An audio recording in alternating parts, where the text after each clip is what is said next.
Buenas noches, soy Andrés Romero, ingeniero de software o maestría en sistemas de información gerencial, pero la noche de hoy no vamos a hablar de tecnología, sino de derecho, específicamente del test de motivación, que fue una herramienta jurídica establecida por la Corte Constitucional del Ecuador por allá en el 2012, la cual duró 9 años, ¿no? Su objetivo básicamente era determinar cuándo una decisión judicial cumplía o violaba el principio de motivación. Entonces, este test analizaba tres parámetros específicos, esenciales. Tres, la razonabilidad, la lógica y la comprensibilidad. Entonces, como indicaba, eso duró 9 años hasta que el 2021 fue reemplazado, ya que este test aplicaba el mismo nivel de rigurosidad, de exigencia a todos los jueces, sin considerar diferencias como el juez penal con el civil, considerando que el penal te puede mandar hasta 40 años preso, ¿no? Y entonces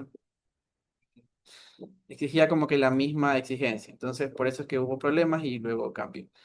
Este test básicamente consistía, como indiqué, consideraba tres parámetros, ¿no? La razonabilidad, que se refería a la decisión del juez de aplicar correctamente los principios y normas constitucionales. Es decir, que la resolución no sea arbitraria ni coherente, sino coherente con el marco jurídico y los valores constitucionales. El segundo parámetro era la lógica, pues verificaba que la decisión sea coherente. Recordemos que toda sentencia es un silogismo jurídico, que consta un silogismo, ¿no? Básicamente tres partes, la premisa mayor, la premisa menor y la conclusión, siendo la mayor la norma, ¿no? La norma jurídica, la ley.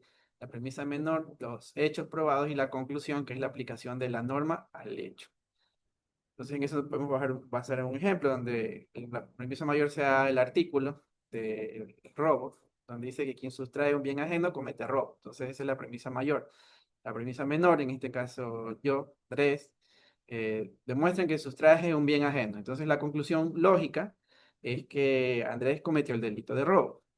Entonces, si el juez concluye o determina lo contrario, declara, no ratifica la inocencia, sino que sin justificarlo, entonces viola la lógica. Por lo tanto, viola el principio de motivación. Y el tercer parámetro es la comprensibilidad, que exige que la decisión esté redactada en un lenguaje claro y entendible para todo el auditorio, o sea, para todos nosotros, todo el auditorio social. Una sentencia puede ser razonable y lógica, pero si no se entiende, también viola la motivación.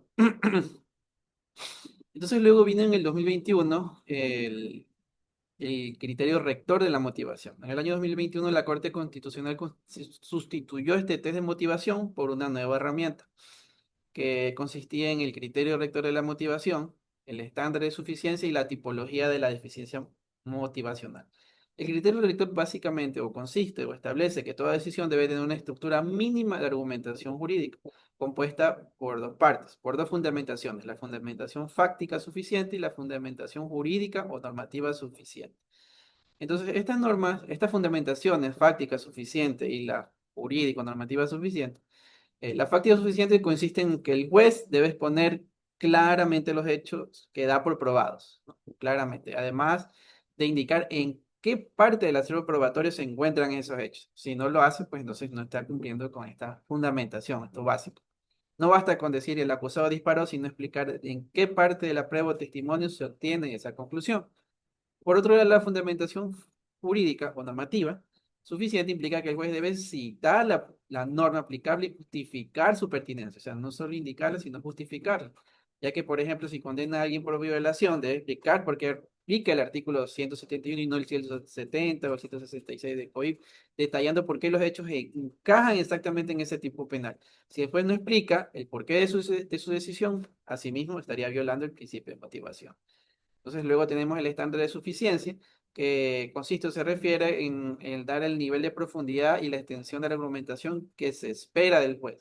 La regla de oro en este tema de estándar de suficiencia es que mientras mayor sea la afectación a los derechos de las personas, mayor debe ser la profundidad y la extensión de la motivación. Por ejemplo, en la materia penal, el ejemplo claro es que una decisión puede significar hasta 40 años de cárcel. Entonces, en ese caso, se exige un nivel máximo de argumentación. En cambio, en materias menores, la exigencia puede ser un poco más limitada.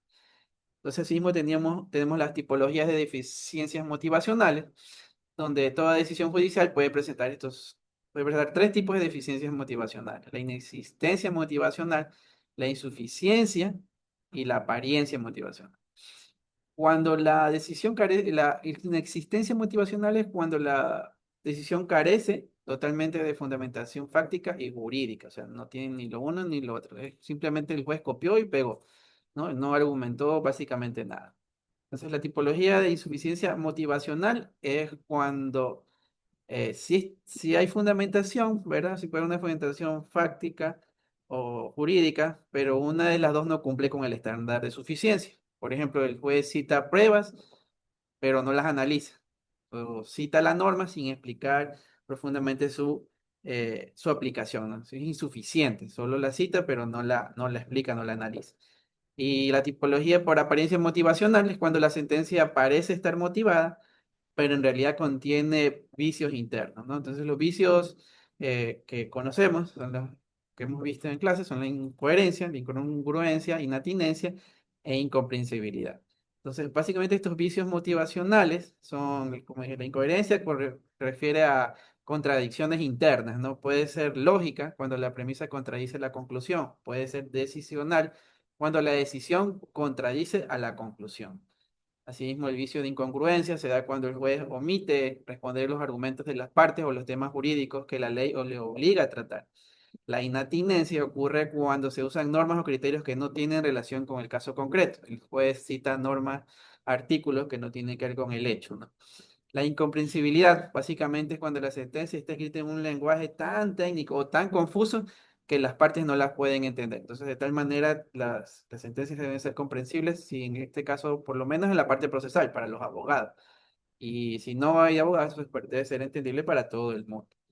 Entonces, básicamente, el principio de motivación, como hemos visto en esta exposición, es una garantía constitucional y procesal esencial. A través de él se aseguran que las decisiones judiciales no sean arbitrarias, por lo menos sean bien argumentadas, sustentadas, estén bien explicadas, razonadas, fundamentadas, ¿no? Con la evolución de la jurisprudencia, el test de motivación, el criterio rector y el estándar de suficiencia, la Corte Constitucional ha fortaleció, ¿no? Fortalecido la exigencia de una justicia transparente, razonada y comprensible, en la que cada decisión debe ser explicada no solo para las partes, sino hasta para toda la sociedad. Muchas gracias.